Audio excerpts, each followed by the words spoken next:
Hola, buenos días. Vamos a empezar este nuevo seminario, el ciclo seminario del IRICI, que hoy nos va a dar Sara de Lope Quiñones.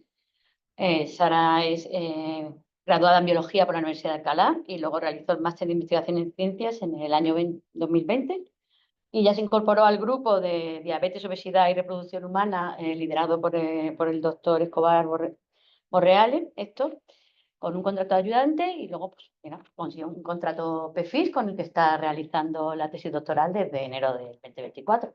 Además está dentro del plan de docente para investigadores en formación y dentro de ese plan pues damos esta actividad de seminarios, pero nos hubiera encantado igualmente que lo hubieras dado no siendo pedido, cuando quieras, Sara. Muchas gracias, Elena.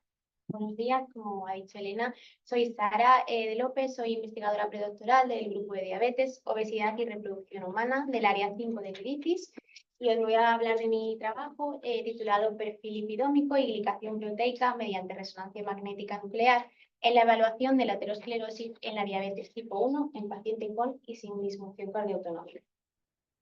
La diabetes tipo 1 es una afección crónica autoinmune caracterizada por la destrucción de las células beta productoras de insulina en el páncreas. Estos pacientes requieren de insulina exógena de por vida. La incidencia de diabetes tipo 1 en España difiere según la edad y la región, y aunque hay pocos estudios actualizados sobre la incidencia de la diabetes tipo 1 en España, los más recientes sugieren que la incidencia media es de 17 casos por cada 100.000 habitantes y en la Comunidad de Madrid es de 16 casos por cada 100.000 habitantes. Dentro de la Comunidad de Madrid, en el área 4, que es donde se encuentra nuestro hospital, la incidencia en adultos es de 17 casos por cada 100.000 habitantes y hay de 100 a 120 debuts al año. Las enfermedades cardiovasculares son la principal causa de mortalidad y morbilidad en la diabetes tipo 1. Los estudios de las enfermedades cardiovasculares en la diabetes tipo 1 están evidenciados en la diabetes tipo 2 y hay que tratarlos como dos entidades completamente diferentes. El riesgo de las enfermedades cardiovasculares en diabetes tipo 1 presentan una menor impregnación en los riesgos cardiovasculares.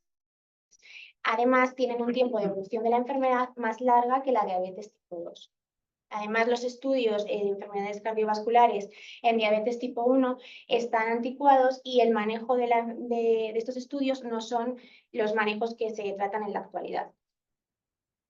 El aumento del riesgo cardiovascular está influenciado por múltiples factores como son la hiperglucemia, la dislipemia o la inflamación. La hiperglucemia es el factor central en la fisiopatología de las enfermedades cardiovasculares, ya que la glucosa alta en sangre durante un tiempo prolongado puede provocar micro y macroangiopatías. Además, la glucosa en sangre, los niveles altos de glucosa en sangre lo que provocan son un estado inflamatorio y de estrés oxidativo que tras múltiples vías metabólicas conlleva a toxicidad y muerte celular. La línea de investigación del grupo está dirigida a entender la relación entre las enfermedades cardiovasculares y la disfunción cardioautonómica. Este trabajo, que está publicado en el 2018, lo que quería ver era la prevalencia de la enfermedad arterial periférica y la aterosclerosis en una cohorte de pacientes jóvenes asintomáticos con diabetes tipo 1, evaluados mediante el índice tobillo-brazo, que es un estimador de la enfermedad arterial periférica. Como se muestra en este gráfico, 92 pacientes presentaron un índice tobillo-brazo con valores alterados y se les realizó un estudio completo con ecografías de troncos supraórticos y de miembros inferiores. En este trabajo se estimó que el 16% de los pacientes presentaron aterosclerosis. Por lo tanto, estos estudios son importantes para corroborar que las enfermedades cardiovasculares son asintomáticos en sus fases iniciales. Este otro trabajo, publicado en el 2019, lo que quería ver era la relación entre la rigidez arterial y la disfunción cardioautonómica. En este trabajo se pudo ver que los pacientes que presentaban rigidez arterial, en este caso más en concreto los que presentaban aterosclerosis, presentaban disfunción cardioautonómica.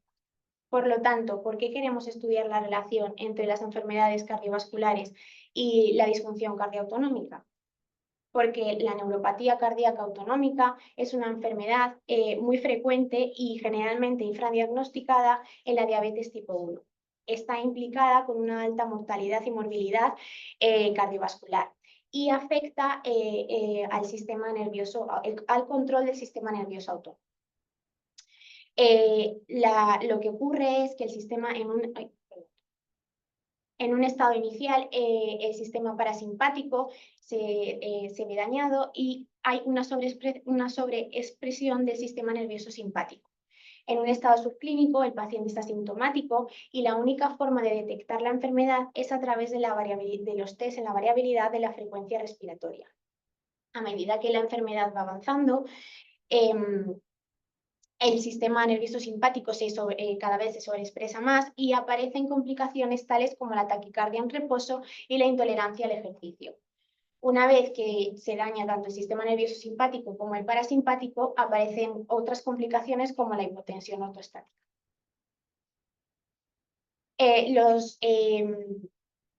La neuropatía cardioautonómica tiene al final para diagnosticarla utilizamos los test de reflejos cardioautonómicos. Estos test se basan en el reflejo fisiológico de la arritmia respiratoria. Lo que ocurre es que cuando en la fase expiratoria del ciclo respiratorio aumenta la presión intratorácica. Esto conlleva un estímulo del nervio vago y lo que ocurre es que hay una disminución de la frecuencia cardíaca. Por lo tanto, la neuropatía lo que hace es atacar a los nervios más largos y el nervio vago es el nervio más largo del sistema nervioso autónomo. Por lo tanto, para diagnosticar la enfermedad vamos a utilizar maniobras que de alguna u otra manera tengan estímulos sobre este nervio. Estas técnicas son la frecuencia cardíaca respiración controlada, la maniobra de Valsalva y la variabilidad en la frecuencia en la bipedestación. Parte de mi trabajo en la tesis doctoral, os lo voy a contar ahora, que es cuando un paciente viene a consulta, se le realizan una serie de pruebas.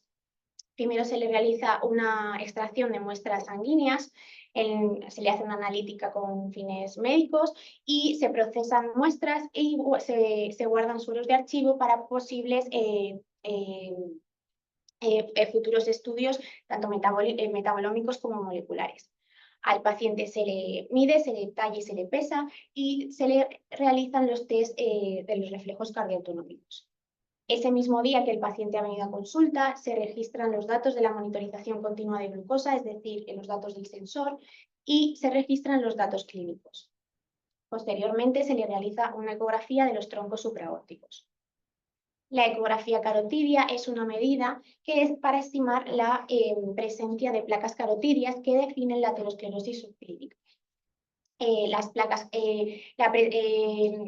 Estas placas carotidias se miden mediante el índice, la íntima media carotidia.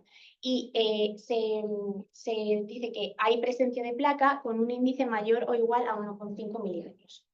La íntima media carotidia se midió bilateralmente y se calculó la media para cada paciente. Aquí os muestro un trabajo que hemos publicado, que hemos llevado a un congreso a las ENIMAD de noviembre y es un trabajo que es un objetivo secundario de mi tesis y es el que os voy a presentar a continuación. Este trabajo se titula Perfil lipidómico y glicación proteica mediante resonancia magnética nuclear en la evaluación de la aterosclerosis subclínica en la diabetes mellitus tipo 1. Como ya, bueno, esto es a modo de resumen, como ya os he comentado anteriormente, las enfermedades cardiovasculares son la principal causa de mortalidad y morbilidad en pacientes con diabetes tipo 1. La lipidómica y glicación proteica son herramientas útiles en la estratificación del riesgo cardiovascular. Los pacientes con diabetes tipo 1 presentan algunas alteraciones del metabolismo de lipoproteínas y glicoproteínas que pueden estar asociados con la aterosclerosis. El objetivo principal de este estudio es evaluar la presencia de aterosclerosis mediante un perfil metabolómico medido por resonancia magnética nuclear en pacientes con diabetes tipo 1. Este estudio es un estudio transversal de una cohorte de 256 pacientes con diabetes tipo 1 estratificados según la presencia de aterosclerosis. La aterosclerosis se definió como la presencia de placas carotidias evidenciadas mediante ecografía de troncos supraórticos y medido con una íntima media carotidia mayor o igual a 1,5. El perfil metabolómico se determinó mediante la resonancia magnética nuclear. La resonancia magnética nuclear es una técnica que mide lipoproteínas y pequeñas partículas mediante patrones espectroscópicos. La tecnología de la resonancia magnética nuclear sirve para estudiar la implicación de las partículas en el riesgo cardiovascular. La cohorte de este estudio es una cohorte joven de unos 46 años, con un tiempo de evolución de diabetes de 25 años. El 20% de los pacientes presentaban hipertensión, un 32% microangiopatías y un 5% macroangiopatías. Es una cohorte con un buen control metabólico, en torno a un 7,2, y tras el estudio ecográfico, 81 pacientes, es decir, un 32%, presentaron placas carotidias. De la cohorte general se vieron que habían diferencias clínicas entre los pacientes que presentaban placas y los que no.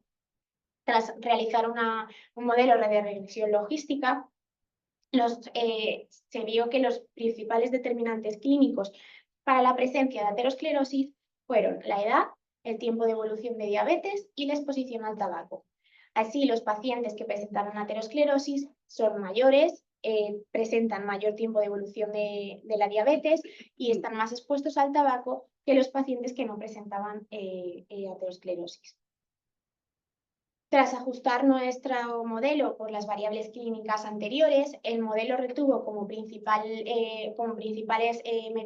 determinantes metabólicos para la presencia de aterosclerosis la glicoproteína A, el IDL, LDL y HDL triglicéridos.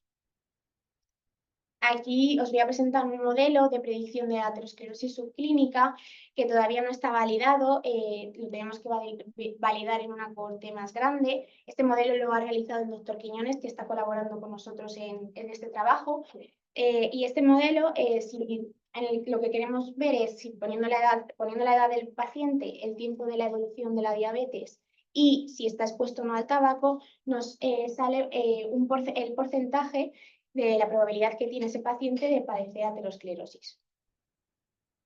Por último, para terminar, las conclusiones de ese trabajo son que la edad, el tiempo de evolución de la diabetes y la exposición al tabaco están relacionadas con la presencia de aterosclerosis en pacientes con diabetes tipo 1, que tras ajustarlas por las variables clínicas, el IDL, LDL, HDL triglicéridos y la glicoproteína A están asociados con la presencia de aterosclerosis en pacientes con diabetes tipo 1, y que la lipidómica y ligación proteica podrían ser utilizadas para la predicción de la aterosclerosis en pacientes con diabetes tipo 1, lo que podría mejorar la estratificación y prevención de la enfermedad cardiovascular. Por último, quiero dar las gracias a la unidad de diabetes del Hospital Ramón y Cajal y al grupo de investigación de diabetes, obesidad y reproducción humana por hacer posible todo esto.